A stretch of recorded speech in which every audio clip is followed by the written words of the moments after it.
So, Tom has rejoined the band, Matt Skiba has been ousted, touring has happened, singles have dropped, and now finally a new album. The first half of this album is really strong, with a healthy helping of nostalgia and just good songwriting in general. Tom DeLonge's voice is sounding strong and much more like the Tom of pre-Angels and Airwaves, and trust me, that's a good thing. If you know, you know. But I was a little disturbed that they have all these several outside writers. They've kind of kept that trend going, when in the past it was always just the three guys who would write all of the songs, maybe with a little help from producer Jerry Finn. The outside writer thing started when Skiba replaced Tom in the band, and I guess they decided to keep that formula rolling.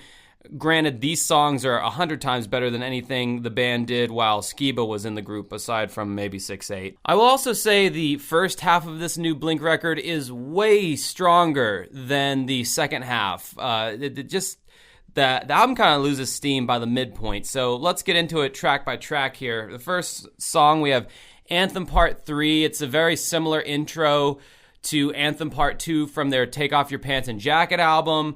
That was kind of the last album that they had their frat boy humor on, because when they went on to their next album, self-titled, we saw a more grown-up Blink-182. But of course, the first Anthem song came from Enema of the State, and then you had Part 2 off Take Off Your Pants and Jacket. Now they have Part 3 on the new album, which is clearly signaling to the audience that, hey, we're back. The golden age of Blink-182, as you remember it, has returned, toilet humor and all. So anyway, this song, Anthem Part 3, it's got a pretty solid opening, and it, like I said, it just really announces that, hey, the golden age of Blink-182 is back. Tom's voice sounds pretty shredded on this song from years of touring, drinking, and smoking cigarettes, I guess.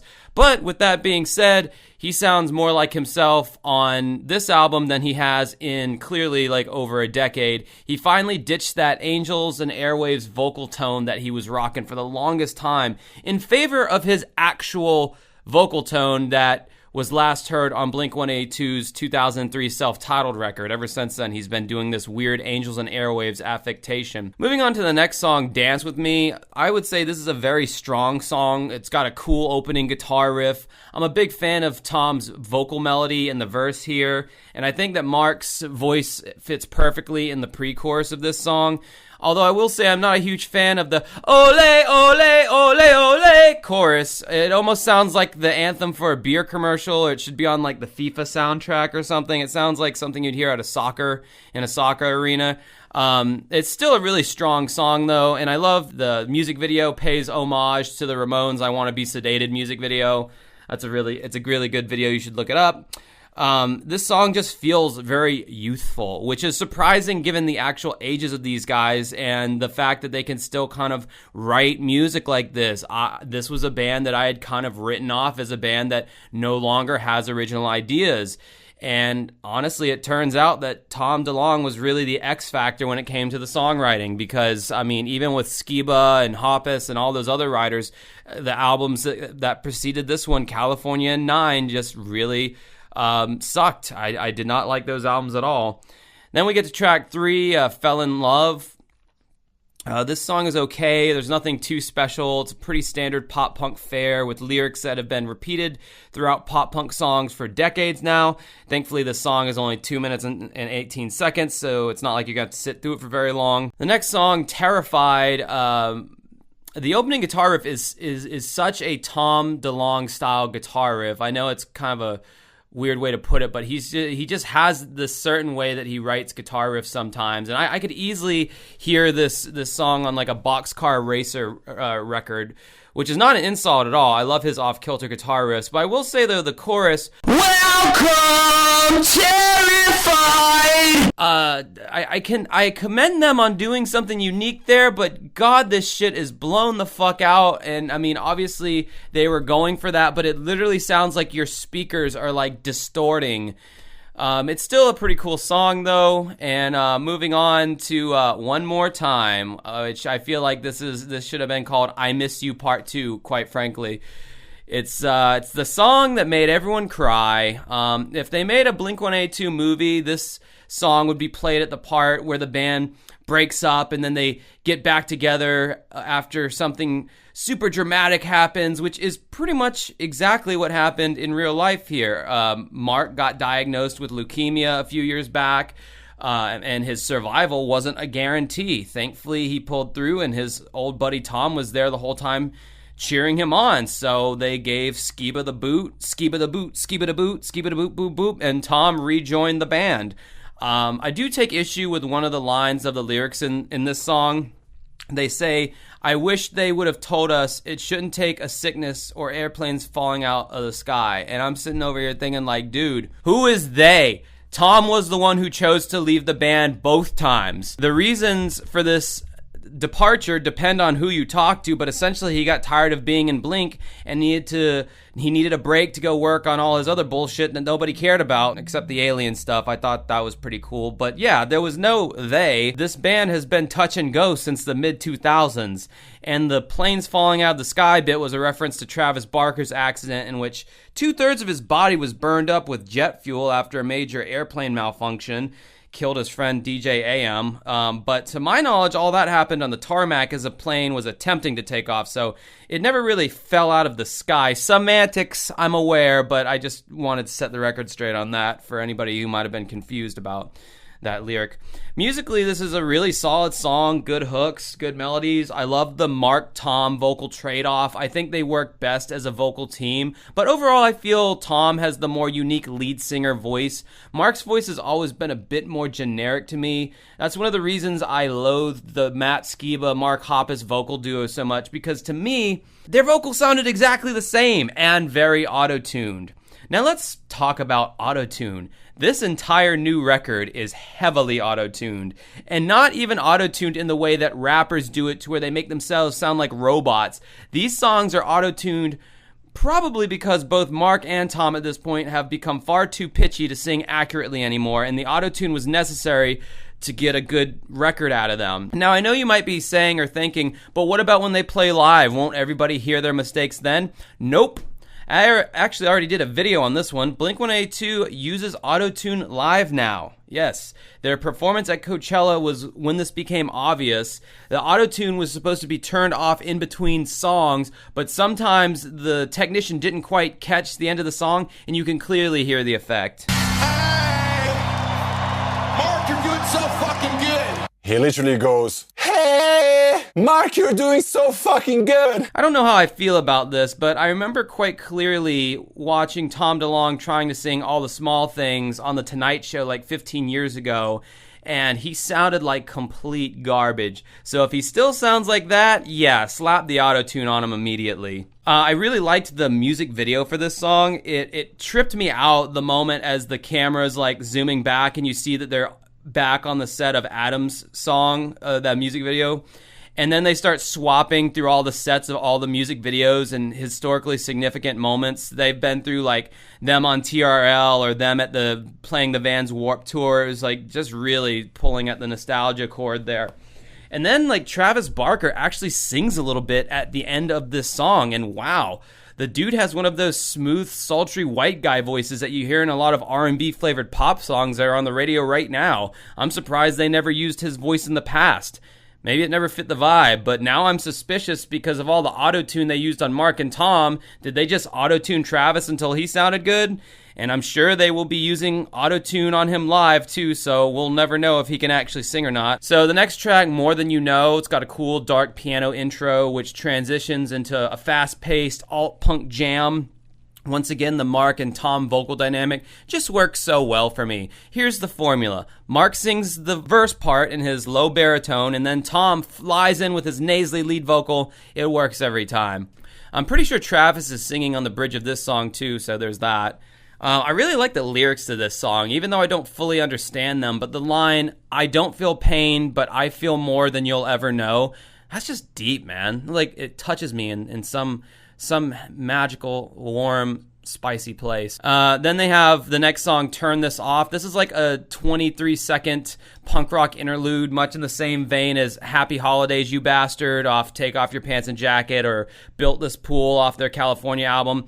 I mean, how else are you supposed to tell that it's the old Blink-182 without having some toilet humor joke song on your album that's like 20 seconds long? It's kind of a must for them at this point. The next song, When We Were Young, didn't really care for this song, left a lot to be desired musically and lyrically. I mean, you could have easily wrote some introspective lyrics contrasting like being young and free as opposed to now having responsibilities and families, etc. But they didn't really do that here. They just kind of wrote some generic lyrics about being young and unrequited love. Themes as old as time that I'm sure will resonate with Blink's younger audience, but as a more sophisticated music listener, I expected something a tad more interesting here lyrically. The next song we get to is Edging. I already did a video of this song on my channel, so you can click here if you want to see that video. I really liked this song. I thought it was a strong single to announce the return of Tommy D.